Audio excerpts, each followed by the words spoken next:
Is that better though? Like, is it? Did I?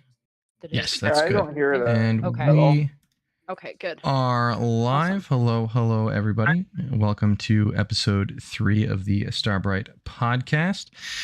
As always, thank you to Starlight and her Discord server and her community for allowing us to do this here. If you want to join us, I'm sure you'll be able to find the link to the Discord community in the description, the YouTube description of this video that you'll find on my channel, which I believe I have linked all over the place, and you should be able to find it, I hope, and I can put it in the Twitch chat for anyone that does not have it. This is a nice new episode, guys. I don't really have much other news to go over here. Just a brief reminder that the episode that is going to, or would have been out on August 4th, is going to be delayed until August 18th. Just again, if no one remembered that one. So don't be prepared for an episode August 4th. We're skipping that date. Drow might throw something together to have fun with on that date, but that's an aside. There will be no episode of the Starbright podcast that day. Today's episode is Ropeplay, right? If I remember correctly. So it's interesting because I was thinking about how to start this episode, and in my mind, I don't think we ever actually defined the term BDSM, which is kind of funny, and something we probably should have done. BDSM used to be the catch-all term for like the entire kink community. It doesn't really catch all of the flavors of the kink community, but it is still very commonly used as the catch-all term. The exact definition of BDSM, for anyone that does not know, is bondage and discipline, dominance and submission, and sadomasochism. So those middle two letters are pulling double duty there. And today's episode, I guess, Ropeplay falls under that first one right there, bondage. And again, those terms don't cover everything in the kink community, and bondage covers a lot more than just Ropeplay. Though Ropeplay is a big section of that. Now, I personally, and maybe other people don't make this distinction. Rope play is technically anything with rope, right? If you're doing anything with rope, that's rope play to a degree.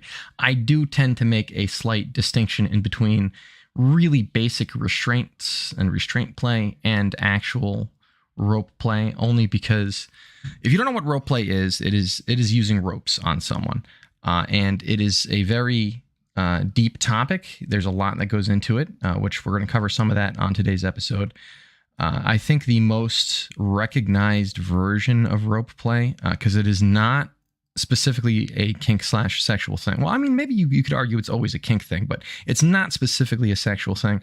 But I think everyone's seen pictures of shibari, right? I'm sure everyone here has seen pictures of shibari, which is a Japanese rope art, people using rope harnesses and putting rope on their bodies and stuff like that. And so rope play extends to a lot farther than just like restraints. You know, it's not just I'm going to tie up your wrists and ankles. No, it's there's body harnesses and all kinds of suspension play and stuff like that using ropes, and it doesn't necessarily have to be sexual at all. In fact, most people that do shibari, it's not connected to like doing a scene with any actual sexual activity. It is just for the experience of being tied up. So There's while also bondage, people who use it as part of their outfits. oh yeah, 100%. That's big now. On a daily basis, they do full rope harnesses. Yep, I've seen that. People like wearing it under their clothing if they have to. Like I've seen plenty of pictures of that. I've seen discrete rope or a discrete shibari harnesses, but I've also seen them worn as a part of the outfit. They will match the ropes to whatever they're wearing, and people will think it's just like a harness they bought, when in fact it is very much so a kink thing. They're just incorporating into their outfits. Mm-hmm. I like to play spot the shibari when I go to festivals. Interesting. Oh yeah, sometimes you just see the rope sticking out under the collar, but sometimes it's fully on display, and you can tell. Yeah, it's a lot of fun to watch too. It's really interesting. It's a very like in-depth technical thing. Like it's almost as fun of a game as spot the day caller. Yeah. But like there's a lot that goes into it. Like shibari, this is gonna kill me. I'm just gonna name some of the time. I think it's like since the 1100s or something like that. Japan has had a tradition of shibari, if not longer. Like it's been it's an ancient art, technically speaking. It's been around for a long time. There's very classical Japanese art. I'm sure some might have seen. There's an old picture of a geisha with her back turned, like tied up with a rope harness on her body, and it was I think it's from like the 1650s or something like that. Like it's an ancient art. And there's a lot that goes into it. And shibari is just like the most recognizable form of rope play. A lot of people use shibari patterns for different things when it's not strictly shibari. I've seen a lot of people doing like suspension play where they're suspended from ropes, which is also part of rope play, from different apparatuses. And very commonly, they'll also have like shibari patterns helping them do that on top of the actual like weighted weight lines that are holding them up and stuff like that. But it's all I'm saying is it's a very deep topic, right? I would say it's also kind of interestingly enough, and maybe Mouse, you'll have a different thought on this, or Drow. It's actually kind of more taboo for some reason than a lot of other kink. I don't know. I feel like while I see a lot of examples of it and people do like enjoy looking at it, I don't feel like I see a lot of examples of people being open about it outside of kink communities. You know what I mean? Like people wear like a collar and a day collar and stuff around, but like an actual body harness around, I feel is like just rarer. I really don't think so. I think that shibari is probably just as accepted. We just don't see it as often because it's such a difficult skill to master. Not everybody has the patience or time or wants to put in the effort to learn how to do it. Whereas a day collar, you can order one on Etsy or online and it's a one-stop shop. You have exactly what you need. You can put it on. And putting on a harness to go out for your day, that is a good 30, 40-minute endeavor. No kidding. Maybe not everybody does that. I would argue that's probably not all that taboo. I've definitely seen my little vanilla wafer friends posting shibari things that I don't even know if they knew it was shibari, but they love the aesthetic. Oh yeah. Well, I mean, I think everyone, I see that on Facebook all the time. People will just post that. And yeah, I think you're right. I think a lot of people don't like even know what shibari, doesn't know that like that's the term for it. And when technically what that is, the aesthetic is just really beautiful, which is why I think a lot of people enjoy it. Well, part of the reason, but like, I'd say like maybe not the enjoyment of looking at it and the aesthetic of looking at it like people is like taboo, but actually talking about like and actually doing it, I think is probably rarer than most other things. And I think you're right, Mouse. And a lot of it is that it's hard to get into. It is a very technical skill, and there's risks associated with rope play, which is another thing I wanted to talk about here. Because a lot of people don't. Equipment. Yeah. If you don't have the right equipment, that is going to be a super unpleasant experience for everyone involved. Yep. But I think I've known. So rope bunnies is the term for usually submissives who like being tied up. People who like being tied up, essentially, who like rope play in some kind of fashion. And I have heard so many stories of longtime rope bunnies who have permanent nerve damage because that's a risk. If you're getting tied up, someone doesn't tie you up in the right places, in the right patterns, it makes it too tight, leaves you there and doesn't actually take care of you like they're supposed to. Yes. Circulation can get cut off, nerves can be damaged. And there's a lot of professional kink models and people who have just been in the scene for a long time who have permanent nerve damage from doing rope play because they were with people that just did not really know what they're doing. Didn't have the technical skill, didn't have the know-how. Or didn't care. Do get off on causing issues or causing pain, and that pain can cause long-term damage. Yep. So you do have to make sure you're with somebody who not only knows what they're doing, but actually cares about your well-being. Yeah. And isn't going to get off on you being physically harmed. Because there are DOMs who will get off on that. And you have to make sure that is that clear communication that you've had in advance. Yeah. Well, and I know for me specifically, because like again, still learning all of this stuff, but like for me, like my daddy and I, like we've done the basics of like restraints and stuff like that, but again, it was like I started seeing the pictures of like the shibari and stuff like that on when I started making my page and the more pages that I followed and stuff, and I really liked the appeal of it. But it's just like I said, it's something that's really hard for me to get into just because of like past experiences and stuff. So it's like something that like again, that's why I like really wanted to do this episode, was because I was like I really want to like learn more about it and stuff. So because I was like I want to be as prepared as we can be to like and have as much information for if we ever do decide to partake in that, then we know what we're doing and we can do it properly and safely, kind of thing, so that because I know that he will, like, so it's just Ma'am, I have a question for you. Yes. Do you like things like heavy weighted blankets? Yep. Some people actually really enjoy shibari, especially things like body harnesses, because it gives you that neurodivergent squeeze sensation. And some people, the reason they love wearing harnesses daily, I've spoken to many rope bunnies who do this, they like when they're in a bad spot, when they're not feeling well, they will do a rope harness because it kind of gives them that being squeezed Hmm. sensation, the sensation almost of being hugged, something like the comfort that a weighted blanket gives. This is how it's been Ah, described to me. I actually personally hate weighted blankets, but I like rope play. So y- for me, it's not the same thing. But um, some people, they've told me that this is what they enjoy. It helps them calm down. So if that's that's something you enjoy, that might actually be a good experience for you. that's actually a really interesting way of looking at it because I've always been, especially like I've always been kind of a very affectionate person, and especially like towards like partners and stuff like that. And I mean, more so even towards my current partner right now. Like, I'm very like, I like when he's like, if he's like hugging me and like squeezing me and stuff like that. So it's like, I don't know, that's actually a really interesting way of looking at that. And it might be something to think about. I don't know.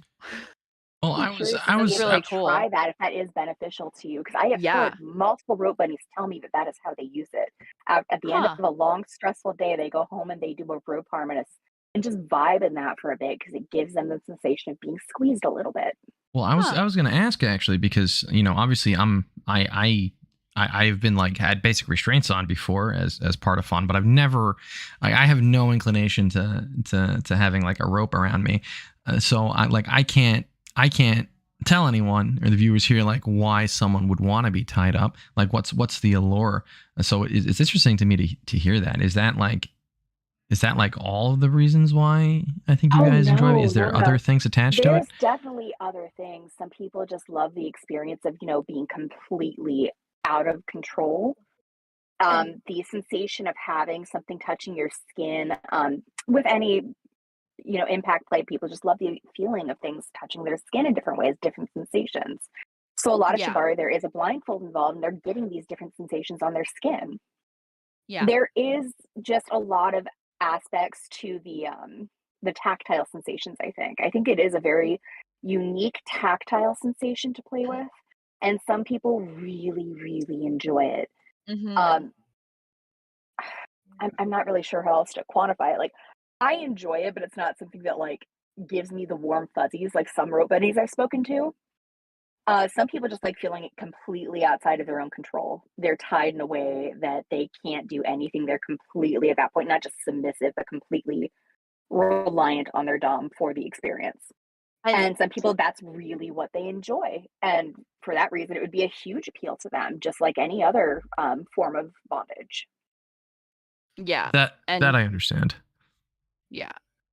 That I mean, honestly, that's definitely kind of what's drawn me to it because like I said, I'm quite a subby sub, especially towards my current partner. So it's but I've also like because of past experiences and stuff, it's been really hard for me because I've always kind of had it like I've always had this thought that like I was into certain things and stuff like that, but I was never with anybody that I truly trusted to do these things with. So it's Hmm. it's it's been a really interesting experience with my current partner because like I we've been think together that's a 4 really good years point. and like like the longer that we're together, it just seems that like I just keep opening up to him and I've just realized that like yeah, I am entirely so submissive to him and like so it's just yeah, I notice like the more we talk about that one, it's definitely very much what drew me to like possibly being into rope play and stuff like that. So, I think that's a yeah. really good point, especially the fact that you're with a partner that you trust to do it. And a lot of Mhm. people will not get into role play until they have a partner to experience and try it with. Yeah. And it's very daunting to get into role play with somebody who you don't trust Yeah. to I, have you at their mercy. And I think Yeah, that's a lot of the reason exactly. that some people haven't tried it is yeah, and you in don't Exactly. fact, I would implicitly recommend you don't. trust. I Don't agree. if you yeah. If you don't implicitly trust your partner to do what's in your best interest when you are utterly immobile, do not attempt any type of full bondage shibari or rope play. Just don't Exactly. try Yeah, it. exactly. Yeah, There has to definitely. be an almost implicit level of trust where you believe completely that this person has your best interest at heart and Yeah. will do nothing that you have not already verbally consented to. Because a lot of time Yeah. in these binds, you're also gagged. Yeah. So it's much harder to communicate when you're fully gagged.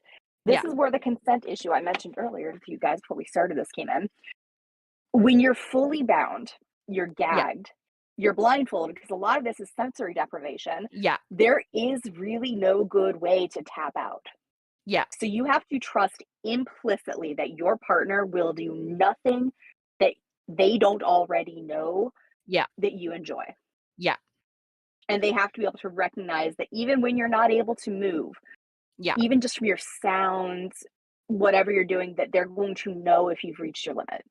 Yeah. You have to have an implicit level of trust there to know that Yeah. they will stop.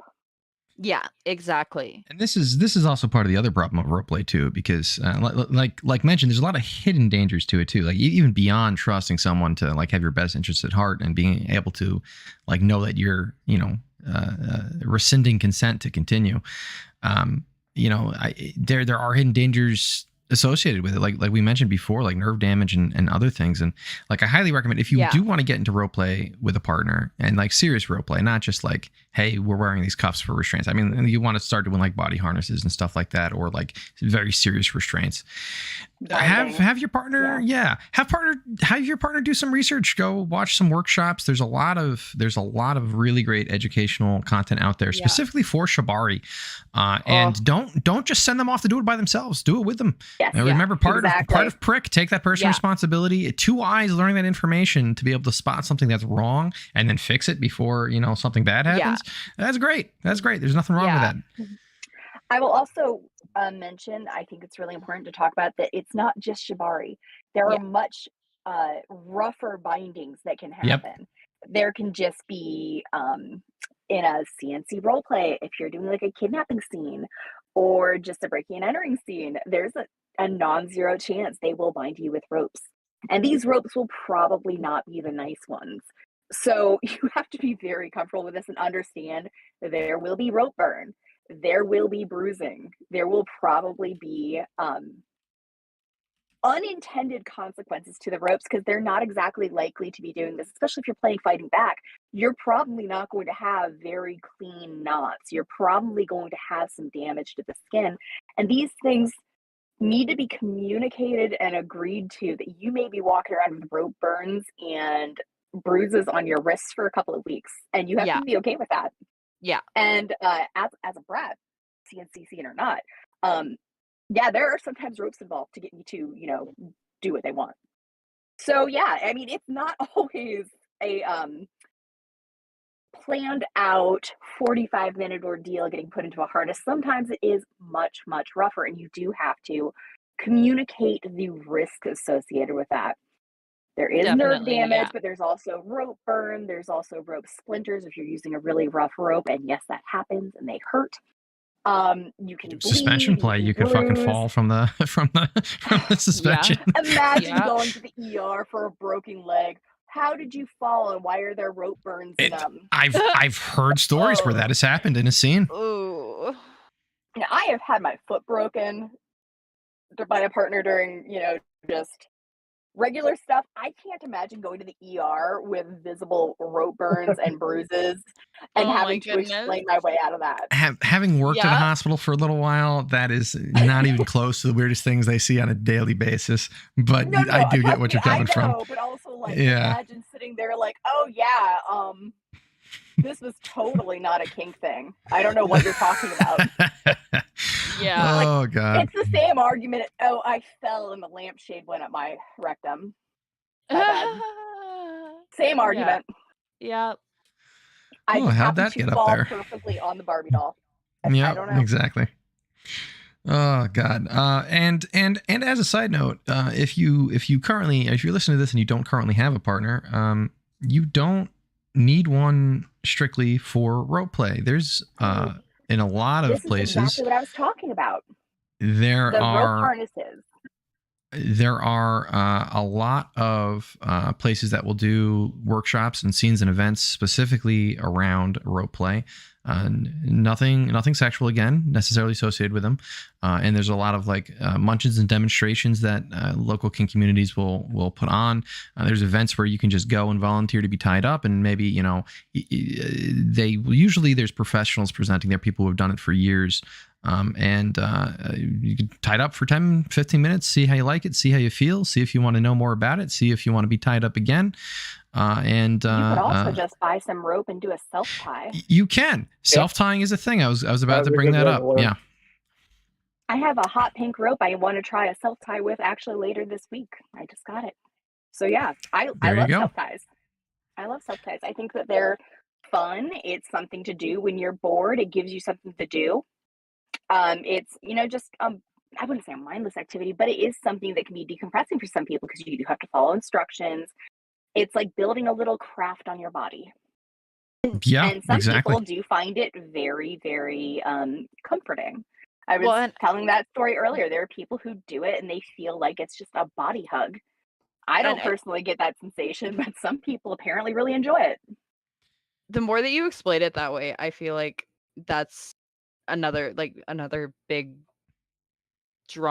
reason why I was drawn to it. Was it just that for that comfort, you know? So that's really cool because like I said, I never thought of thinking about it that way.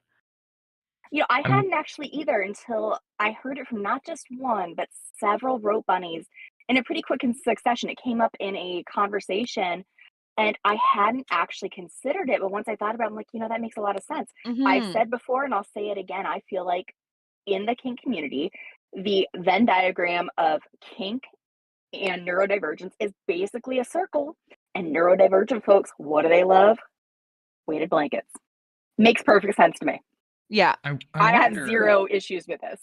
I wonder if rope play is a lot more popular among, I guess, the tactile sensation crowd than people would expect for that exact reason. I would actually wager that that's a very strong possibility. I highly doubt there's a whole lot of information about it because who's going to do that research or fund it? But I'm willing to bet it exists. There's definitely devices out there for people who are neurodivergent and seek this like squeezing sensation. I saw this. There's a meme going around of a little neurodivergent kid like rolling through this like roller thing. It's like a child roller. It's the weirdest thing I've ever seen. But like they love the squeeze. The weighted blankets, it's the squeeze. There are like weighted vests that people use. And I imagine that the rope tie would be very similar to the sensation of the weighted vest. Probably, yeah. Possibly even more discreet. Wouldn't look like you're wearing a weighted vest. And it's pretty. And a lot of people that I've seen that do this, they take photos wearing it and post it to their OF. Or they post it to Discord servers. And they do these self-ties at the end of the day to relax. And when I had this conversation, it just blew my mind. Suddenly it made complete sense to me. Of course. That you'd be surprised with some people would be surprised with a little bit of practice how intricate those self-ties can be and like how detailed you can get with them. Oh, they are stunning. I've seen a lot of really cool designs that have been taken ages to tie. Yeah. And a lot of rope. A lot of rope. Now, if people don't talk about how much rope you actually need for some of these ties. These are not a lot more than you'd expect. No. Yeah. As I was going to bring up now, if you're a dom listening, or anyone who really is interested in rigging, which is the term for being the person who ties up the other person. To be clear, rope bunnies are the subs in the scenario in general, but riggers are the names of the doms. They're called rigger doms. Yep. We didn't actually discuss this yet, but that is the classification. Since we've talked so much about rope bunnies, I think we need to give a little bit of shout out to the rigger doms Surprisingly enough, I've seen people who were submissive but still liked being riggers, just in that specific scenario where they're the one tying up the other person. I've seen that too. That's why I kind of stopped. And I was like, well, I mean, they're submissive in that scenario, but they not always. Well, like we've said, none of these are just good labels to, you know, get a general idea of things. None of them are very concrete at all. No, or going for to apply sure. 100% of the time. But if you are a rigger or want to be a rigger, and I'm not going to lie, it is probably my weakest skill. Definitely my weakest skill. I used to have a silk shibari rope many years ago, and I had a few basic patterns down, and I moved from where I was living, and I don't have that anymore, unfortunately, and I have not bought a new one, and it's not really... I've used basic restraint stuff like cuffs and whatnot a lot more often than I've actually like tied someone else with rope. Same here. But the funny thing is, sorry, go on. No, go for it. No, I was gonna say, the funny thing is like I learned a lot of knots when I was younger because he ate Boy Scouts. But yeah, but I like would say rigging that is my a lot of riggers are former Boy Scouts. Yep. A lot of the riggers who talk to me, their selling point is, I used to be an Eagle Scout, and I'm like, okay, go you. Or I had one that said, I was in the Navy. I was like, okay, I hear you. Yep. I hear what you're telling me. People in the Navy and people are former Boy Scouts are usually really good with rope. But like with me, knots. I can't do a lot of rope play because I have carpal tunnel. So like tying all those knots for shibari, it sucks. But yeah. I have arthritis in all of my fingers because I used to play piano and violin, and I have hypermobility. So I developed arthritis in my fingers pretty young. I can do shibari. It just takes me time to do the ties. Yeah, I have to be very meaningful. Also, with my little holographic talons that I have, let me tell you, I don't know if I could do a tie with these. It'll be an experiment. I'm really not sure because there's a lot of little tiny detail work involved. Yeah, oh yeah, and I was gonna say if you want to be a rigger, or think you are a rigger and want to get better at it or whatnot, there's a lot of those workshops, a lot of those educational content online and different videos you can watch. There's equipment specifically for people to learn how to rig. You can get a mannequin, like a clothing display mannequin, and like they sell just like the torsos essentially, and people will buy them and just buy some shibari rope or tougher rope if you're, depending on what kind of scenes you want to get into, and just practice on it. Practice your knots, watch some videos on different patterns. There's plenty of opportunity out there to get better at that skill. But it make sure really you is buy the proper rope to start. Yes, it does not have to be expensive, but you do have to get rope that is meant specifically for rope play. Because if you get the wrong rope, you're more likely to cause injury to yourself or your partner. Now, because this is where I was drawing the line at the very beginning, because I don't think, and maybe this is a very much more nuanced thing, but I do recognize a difference between like just very basic restraints. Like I would barely call rope cuffs rope play, barely. And really, if you want to like secure someone's you're feet like throwing or around wrists. some elitist rope play game here. Well, here's the thing: if you wanna securely tie up someone's wrists and ankles and make for like a long period of time, you don't really even want to use rope or even shibari rope. Use cuffs, use padded cuffs. So and padded cuffs are very definitively not rope play.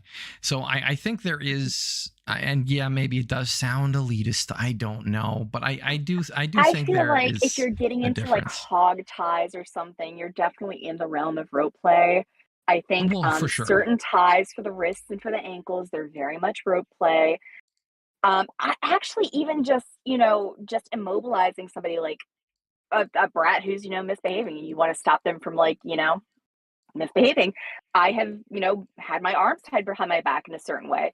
I would call that rope play still. Oh, I said at the beginning. Anything involving rope is technically rope play. I did make that distinction. I think the issue with saying that cuffs aren't rope play is dangerous, because if we want to be safe with rope, even if we're doing something like rope cuffs, we should make it rope play so that people learn to do it correctly. We don't want people out there doing rope cuffs where they could be doing something unsafe. If you're even just going to do some really quick and wet ties here to immobilize a brat, still do it correct. Do it correctly. Do not hurt them, because that makes it less fun later. Yeah. Oh yeah. In the moment it might be okay, but later when you have to go to the ER with your poor little brat with her wrist sprained, I mean, you're going to feel pretty bad. Do it correct the first time. Don't go into it blind, even in the heat of the moment. Even rope cuffs can cause injury. Exactly. Mm-hmm. Also, we have to remember when they're tied, their joints don't move in every direction. You will hurt them if you yank them around.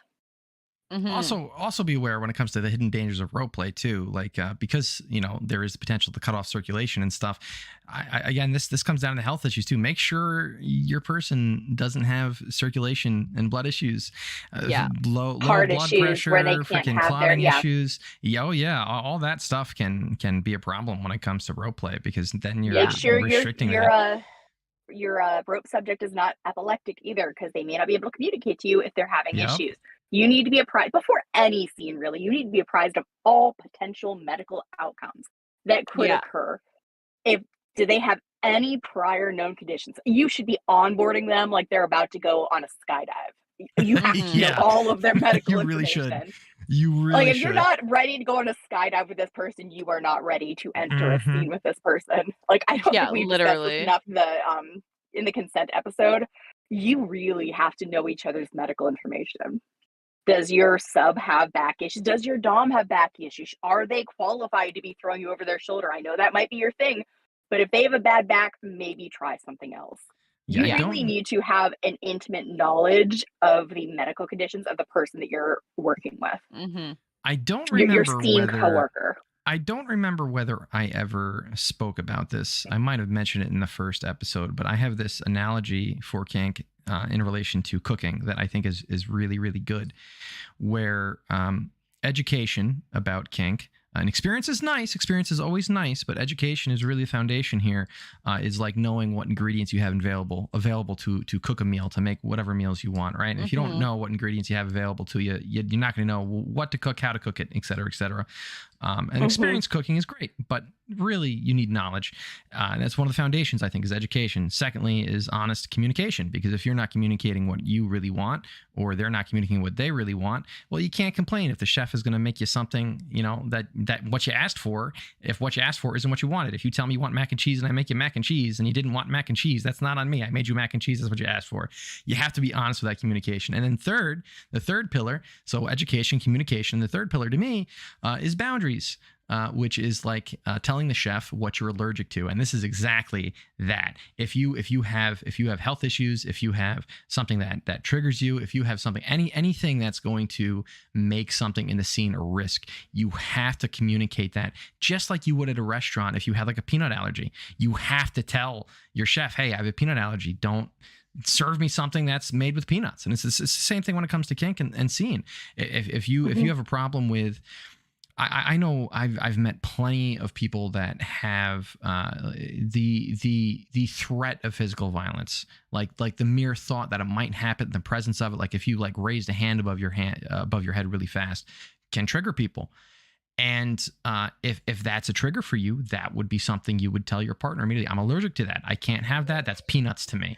And it's super important. That's maybe the most important thing. You can live with subpar food. You can live with something you didn't ask for. You might go into hyperallergenic shock as it is and die if you're not communicating the health risks that are involved in this. Yeah, for some people, they can handle a lot of degradation, a lot of abuse. But the second you go to slap them, it's game over. Not every sub can handle being slapped, whether it's your kink or not. Doesn't matter. You have to be able to communicate this. I flinch anytime somebody raises a hand to me. I do. I cannot stand being slapped. You raise your hand to smack me. Not only will I flinch, you will then get the talking to of your life, and I will leave. I don't play that game. I never raise your fucking hand to me. It is immediate. We're done talking. Yeah. I don't know what you thought you were doing. You did not get my consent first. If we're in a scene, doing it to me outside of that, though, you'll be lucky if I don't call some friends. I have an issue. Right. Do not raise your hand to me. See, and in a scene, especially, some doms get a little, into it and like go to smack me. I immediately call a safe word. No, absolutely not. Yeah. And do not ever raise your hand to me in any context. That's why those things are so fucking important. And especially with something like rope play, as we've mentioned, there are, depending on how far you're going with it, up to total power exchange. You can be completely at the will of the person you're with. And you have to be able to trust that you've told them, hey, don't do this, and that they're not going to do that. Exactly. If you do not implicitly trust that this person has your best interest at heart, sometimes even when it contradicts their best interest, you have to really reanalyze how much you want to be in that compromising position. I would say, to a point, if your best interest isn't being taken care of even ahead of their best interest, you probably shouldn't be submitting to that person at all. Oh, yeah. I mean, I'd really be 100%. considering it. Yeah. Especially when it comes down to things that are like complete boundary issues for you. You know, it doesn't matter what they want. If that crosses a boundary, that crosses a boundary. That's the end of discussion. Or at least it should when be. You're submitting to them, I hate to say that your needs come before theirs, but when you're completely in a compromising situation, your needs should come first. Oh, yeah. Otherwise, it's unsafe. Because there is an interesting, and I think Mouse, I think you've actually mentioned this before in a previous episode, where there is this discussion of who holds more power, the dom and the sub. And I mean, by all technicality, both people hold equal power, because as soon as either person doesn't want to be there, the dom has every right to say, hey, I don't want to do this anymore. Exactly. You can rescind consent. But traditionally, I think maybe the more nuanced way to look at it, because a lot of people will say, oh, the sub has all the power. But the reason why people say that, even though it's not accurate, is because really who holds the power is the person who generally stuff is being done to. And again, that doesn't mean as the person doing stuff, you can't say, hey, this is too much for me. That's absolutely right. But if you're doing something to someone else, it's not your health that's at risk. Your mental and emotional health may be, sure, and that is important again. But we're talking like this could be life and death, right? If you're tying someone up and the idea is like, hey, I'm gonna cuff you and gag you and I'm gonna walk out of the room for an hour. By the way, not a great idea. That's actually something I wanted to talk about too before we go too far. Yeah, well, then I'll finish this point. Again, not a great idea. Don't do that. But if you are going to do that,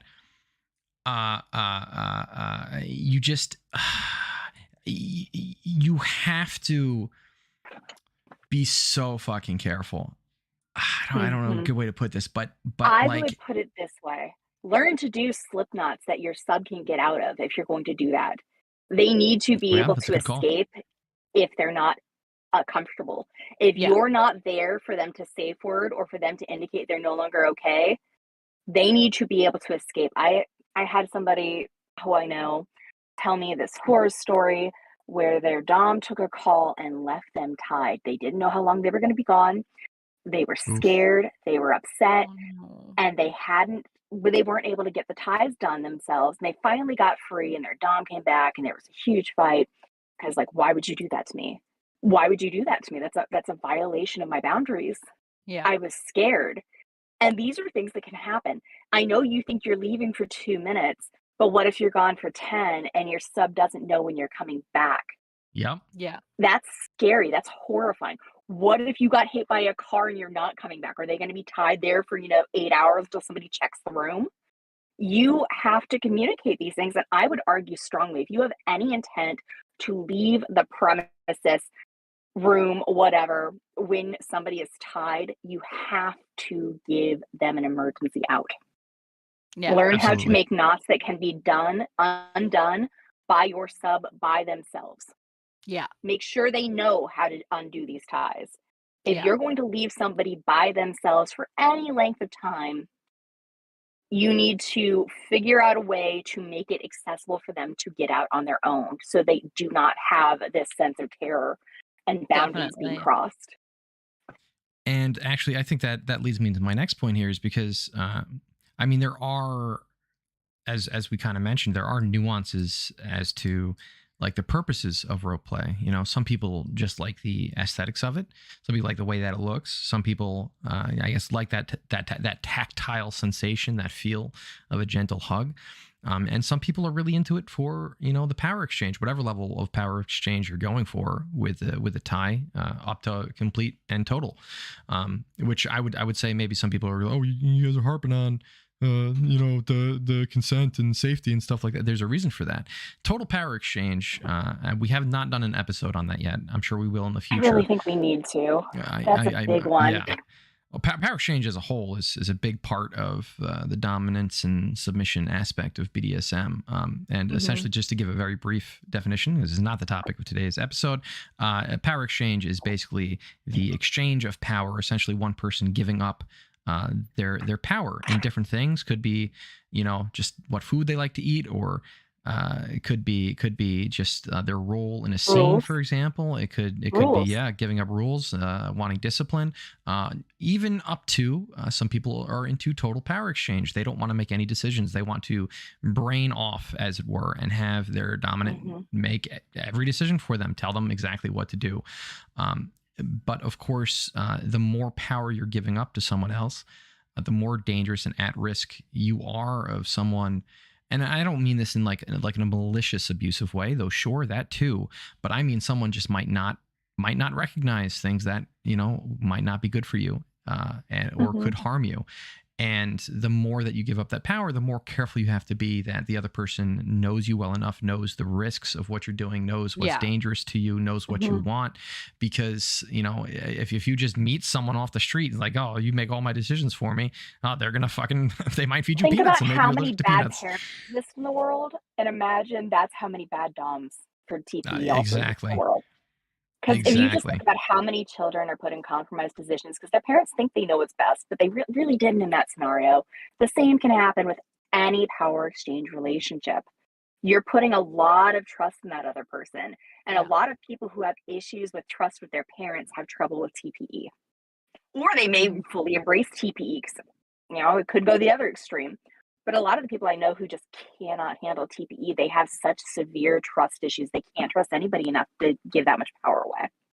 Which it's very understandable. And it's part of the reason why I very heartily recommend, if you don't have a lot of experience with it, if you don't have a partner you can trust, and you don't particularly want to find some random person that you might a little bit trust to find you in private. If you're under the age of 21, have no experience in BDSM, and a dom's trying to get you to agree to TPE, run. No, please, don't do for it. the love of God, run.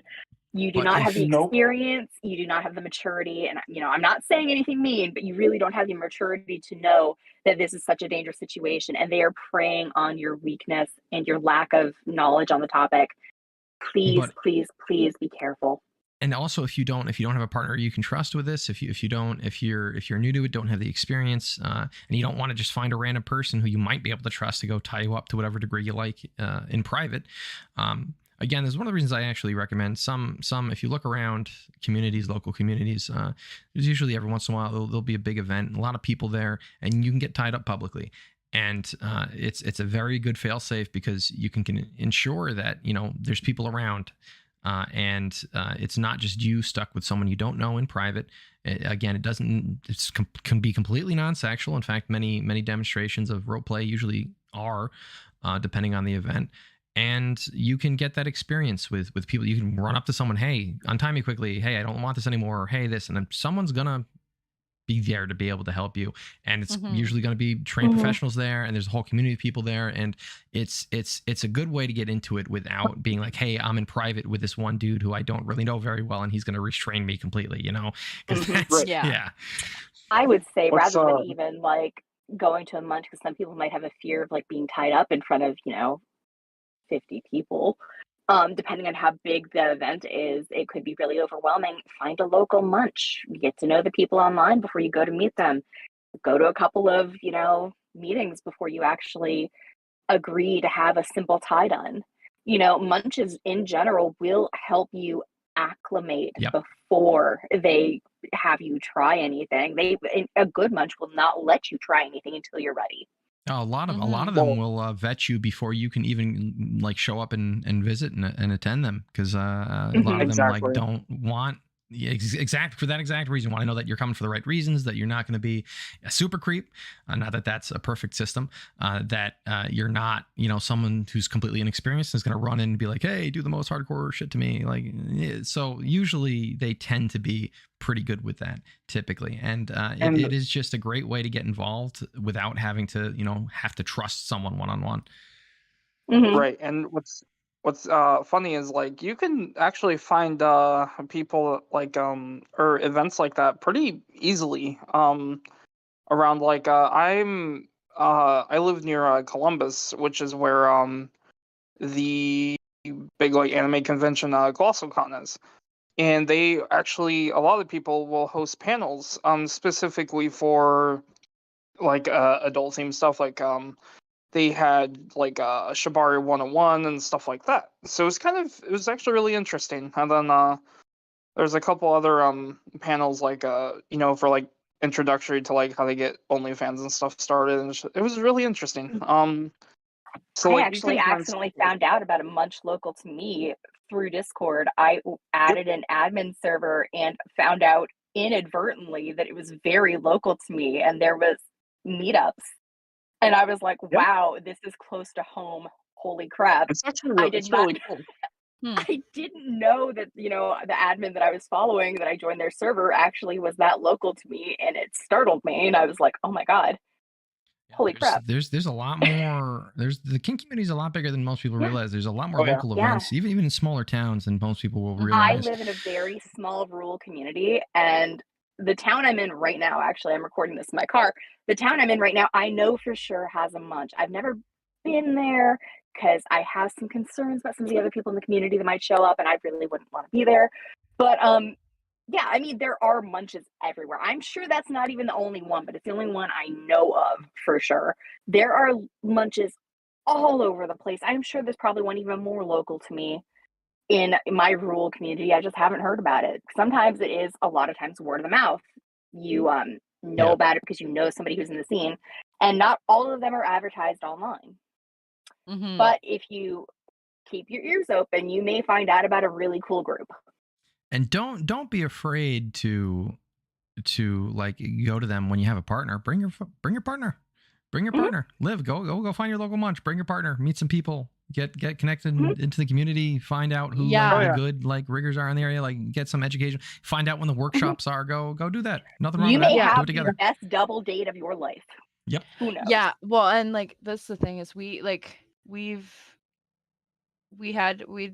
kind of like found a couple like online communities that were close to us and stuff, but I don't know, they ended up not being the greatest communities and stuff like that. So then we kind of ended up like just putting pause on it for a little bit and stuff. But I don't know, it might be something interesting to like actually like just even for the sake of like learning so much stuff. Yeah. So yeah, for sure. I talked about this in the consent episode, but you can find mentors in these communities. People who are willing to take on that specific role as a mentor, to get you acclimated, to teach you the way things work, to teach you more about the local community. There are people in the community who will do that. And I think a lot of people, especially who learn about kink online, may not know that these mentor roles exist. And there are older, old guard kinksters who will show you the ropes. The one danger I would say is there are sometimes biases that they will have. Yeah. Such as against brats. But, you know, it's still invaluable information. Yeah. Definitely. So yeah, I would say it's always a good idea to look at your local community, especially if you're just starting out. Yeah. And see where you feel at home. And even if I mean, there's usually more than one local community. Different places I've lived, there's usually like 3 or 4 munch circles that go around with different groups of people that do different things. Yeah.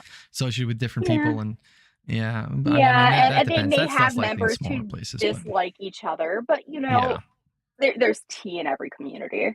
Yeah, I'm sure you'll hear lots of kink tea because, like everyone else, we are gossips at times.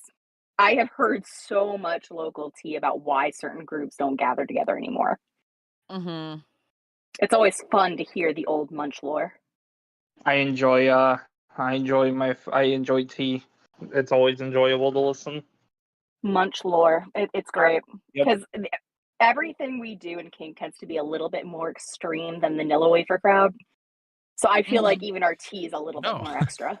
What do you mean? Yeah. What do you mean we're more extreme than the vanilla crowd? Really a lot more spicy. Yeah. It's the spicy tea. But that's absolutely true. I don't know how to connect that back to Ropeplay other than it's just there are a lot of online resources for it too, especially Shibari. I feel like you're probably going to find a lot more. It is going to be a weird recommendation, but there's a lot of like hardcore bondage videos of a certain kind that might show you how certain people are like rigging certain things too. Watch the porn to learn. Yeah, you porn for educational purposes. For rope play, absolutely. But there are actual educational videos out there Mom, too. I'm doing research. Yeah, I can picture it now. But there's especially a lot of shibari stuff out there, and there's like thousands of hours of videos and guides and tutorials and different patterns and knots and showing you what the right rope is to buy and all that. Yeah, I mean, Liv, I can imagine you having tons of fun with your partner, like shopping like different colors of rope and finding like the right rope that you're gonna look good in. There's so many different custom colors of rope, and there's different rope shops that sell their own handmade rope that's custom dyed. There's some really cool stuff out there. I think definitely after this episode, it's going to be definitely a lot more of that too. My big suggestion would be not to start by going to a munch or something getting tied. Start with self ties. See if it's something you even want somebody else to do to you. Because if you don't like it when you're doing it yourself, you probably won't like it when you're getting it done by somebody else. Yeah, exactly. So my big suggestion would be just get a cheap rope and see how you feel about doing self ties. If you can't stand the pressure of it against your skin or how long it takes, if you're crawling, just, getting through the first couple of knots, probably not for you. It is a very time consuming practice. Yeah, definitely. And I would hate to, you get all excited and go to a convention or a festival of some sort and think you're going to enjoy this, 10-minute long, 15-minute long tying experience just to hate it. Yeah, exactly. No, that's a really good point, and I'm definitely going to go. I think self-ties are a great way to start, and I think it's probably the most user-friendly way to start, because usually a lot of the self-ties, they're very simplistic at first, and you can build your skill over time. Yeah. Yep. And there's no one else involved to make you feel unsafe. And it also really helps you, because once you have those basic skills, that basic skill set down, like it also helps you spot, like if you do end up wanting like your partner to be the one rigging you, it also helps you spot like basic mistakes. Be like, oh no, don't nod that like that, or don't place that rope there, because then you'll know like, hey, that's not a good idea. Learn the slip knots yourself so you can show them how to do the slip knots when you want to get out. Exactly. Yeah, if you have these skills and whatever dom you're talking to doesn't, you can actually teach them. If you have the skill, you can relay the skill. Now, to bring that even more into rope play too, is especially if you like it because like the tactile like thing of it, like the warm hug, to go to the extremes of tactile rope play, I would argue is probably suspension play. Probably. Oh, suspension play is a tough one. It takes a lot of trust and a lot of time, and it can be extremely uncomfortable. And some people really like that. Other people find out very quickly they don't. And once you're in that tie, it's very hard to get out of there safely. So you're kind of committed once you're suspended. You have to wait for them to untie you safely to get out. I think the comfortability-ness of it is also related to like how they rig you too, because I've seen people, depends on, because you're going to have a certain amount of ropes that are weight bearing essentially. I'm going to say something and it sounds mean, but I don't mean it that way. It also depends on your weight. If you're a bigger person, those ropes are going to be doing a lot more damage, and some people will enjoy that, some people won't. Girls who weigh 80 pounds, they probably do just fine. Girls who are a little heavier will probably experience more discomfort. And I don't mean this to be mean. I'm not trying to be judgmental at all. Don't worry. I mean, my weight fluctuates like anybody else's. But you should be aware that these ropes will sit differently if you're a little bit heavier, and they're going to not provide the same support. Yeah. Did you hear that, Drow? We can't get tied up. We're too fat. Aware. I'll figure it out. I'm a brat. I find ways. Do not challenge me. I will find a lot of rope, and I will find something that will support you. It'll happen. No, I think you're just telling me and Drow that we're too fat to get tied up. It's okay. It's all right. We accept your opinion. Me and you. We're going to take that. We got this. It's okay. We can do it. We're just too fat. Between the two of us, we can figure it out. Straight out of the Wile E. Coyote textbook. We're going for it. Yeah. But yeah, down. it's because you can ask for, because it's really how comfortable it is usually comes down to how many weight bearing ropes is there. The more weight bearing ropes, the more your weight's being distributed, the more comfortable the tie can actually be. When it comes to suspension, you can ask for, like, I want like a bunch of weight bearing ropes, as many as possible, to make it more comfortable for yourself. But that does go down. You have to bear in mind that'll be time consuming. Very absolutely. time consuming. It'll take a very long time to get out of. So make sure you are actually fully committed by the time you're getting all those weight bearing ropes tied. Yep. And that goes down to some people do want that experience of like the rope chafing and pulling at them as they're hanging there. Some people love that feeling. So they'll just do like one rope. And it is a pretty intense experience from everything. The other thing I want to talk about, hair ties. I hate hair ties. Every time I've seen a hair tie done, it's in a way that is not a safe hair pull. And it bothers me to no end. I see so many hair ties done where they tie the hair at the base where it's pulling her head backwards. And I'm just like, want to fight somebody every time I see that. Don't do hair ties if you don't know what you're doing. It is my personal pet peeve in any type of rope play. Do not do hair ties unless you are 100% sure you know what you're doing. Because if that rope slips or she falls, she could get scalped. She could have permanent neck injury. What are you doing? Don't do that. Yeah. I loathe hair ties. And they look really cute when you see them in pictures. But when you think about what that's actually doing, that's dangerous. Yeah. Did you hear that, Drow? They're going to scalp us by accident, trying to tie us up. We're too fat. Yes. Accident. I'm using my air quotes here. So rude. We're calling it the closest haircut you've ever gotten. Yeah. That's fair. You won't need another haircut in your whole life. Don't worry. That's very fair. I look weird. I look weird with short hair. Same with no beard. So that's a big no for me, Chief. I think I'd look okay without hair. I don't know. I'd keep the beard, but I'd look okay without hair. I think. If you walk beside me, I'll throw my hair over your head too, and you can pretend it's yours. Thank you. I appreciate that. I've got very, very long hair. I can share a little bit. All right. Your new hair looks so luscious. Where'd you get it from? Oh, just a friend I know. Just took a couple inches. I'm just borrowing this for today. It's mine now. Oh, God. Anyone have anything else they'd like to talk about on this subject? We are an hour in now. I'm trying to remember. I know I wanted to mention the hair ties since that's such a pet peeve.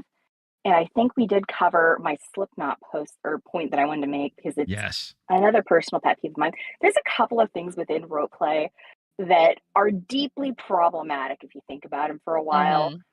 And there are ways to work around it. Like I said, the hair ties. If you're going to do a hair tie, you can start at the base of the neck with the tie and you can braid it down. It's a little bit more secure. It's less likely to cause neck injury. And you really don't want to pull the neck in the tie. Yeah. It just, add a little bit of weight and people still get the sensation without it being dangerous. You really don't want to attach that to anything. You don't want to attach it to the base of the ropes because if the ropes fall for whatever reason, you're jerking back her neck in such a way you're going to break her neck. Don't do that. Pisses me off so much. But yeah, there's so many things you have to be wary of. Yeah, definitely. Do not do it unless you are certain you know what you're doing. And you're certain your partner knows what you're doing. Yeah, I'm certain. Pretty much everything we talk about, there's not really any way to cover the whole topic of that thing within the space of an hour. Even consent that we've gone over, even the different types of brats. Like these issues are so in depth. There's stuff that we're going to miss, stuff that we're not going to talk about, and especially with something that's so health risk like rope play, there is a lot more that we could talk about. Don't really have time for, but we could, which is part of the reason why I vary and why this podcast exists is for education. Educate yourself. Go out, find out the information, find out what those risks are. It's part of Prick. Take that personal responsibility towards the health and the risks and what's there. Find out what those risks are. Help yourself mitigate them. Protect yourself from them. Protect your partner from them. Definitely, because there's a lot of aspects to rope play that we didn't particularly touch on, and I'm sure there's a lot of rope bunnies and riggers out there being like, "Oh, you missed XYZ." I'm sure we did, And put out your own information. Put that up there. Let us know. And I think we can safely say that nobody in this chat is experts on rigging. We are not. I am a social rope bunny, so to speak. I do not do it all the time. I do it when my partner is interested. It's not, hugely my thing. I will absolutely do it and I enjoy it, but it's not my expertise. It's not Will's expertise. Liv is new. I don't think Drow's expertise is in rigging either. So we are not experts on this one. There are definitely people who are better versed in the subject. We're just doing the best we can with the knowledge we've got. Yep. Exactly. Which is why we kind of focused on some of the health risks here and consent issues associated with it, because those are going to be like some of the most important parts of this. I'm sure there's a lot of nuance and like the benefits of rope play that we haven't mentioned. Well, I mean, to all kink, there's benefits to all of this. We're not just doing it because it's dark and dirty and taboo. That's not. It's not the only reasons why we're here. We're not just here because we're edgelords. Right. Right. So yeah, again, just do your research. And then let's set a topic for next week. Do you want to should we jump into the different types of DOMs next week? Should that be next week's episode? There was something I got asked on Facebook. I was asked specifically about CNC, which is a big one. And we've mentioned it several times now. Do we want to do that next week, or do we want to do the DOMs next week? I feel like we should do the DOMs next week because then that way we can get more in depth with some of the more extreme. Yeah, exactly. Yeah. I've been asked a lot about CNC recently, so I think that we should cover that one pretty soon because I get questions on that now. It seems like once a week at least. Right, and I think that would actually be good for like after the next one. If that makes any sense. And then we also need to squeeze in TPE somewhere. Yeah. Well, I mean, TPE can kind of like go in with some of the DOM dynamics too. Oh no, I think that deserves its own episode. That is a huge topic. I think Will agree. Yeah. TPE is massive. Yes. That's like power exchange in general is my thing. So yeah, so here's what we'll do. We'll do the different types of DOMs on the 21st, Friday the 21st. That's 2 weeks from now. And I think we'll share responsibilities on that one because just the different types of DOMs is a pretty big topic. I don't think one person has to control that one. I'll just do what I normally do. And then since the 4th, again, I'm going to be gone. Massive medieval festival. If you're near Pennsylvania, want to show up to Penzic at Cooper's Lake Campground in Slippery Rock, running between the 28th and the 28th of July and the 12th of August. Massive camping event and medieval festival. Everyone dressing up. Massive parties every night. Totally free alcohol. Tons of 1,300 classes, fights, tournaments, all arts and sciences, all kinds of cool shit. Will, we're going to need a video and or photo blog of all of your outfit choices. I will not be able to take photographs in certain parts of the campground where they are very clothing optional, but everywhere else I go, I will take as many photographs as I possibly can. I got to see these clothing choices. This not this year, but next year I'll definitely see about checking it out.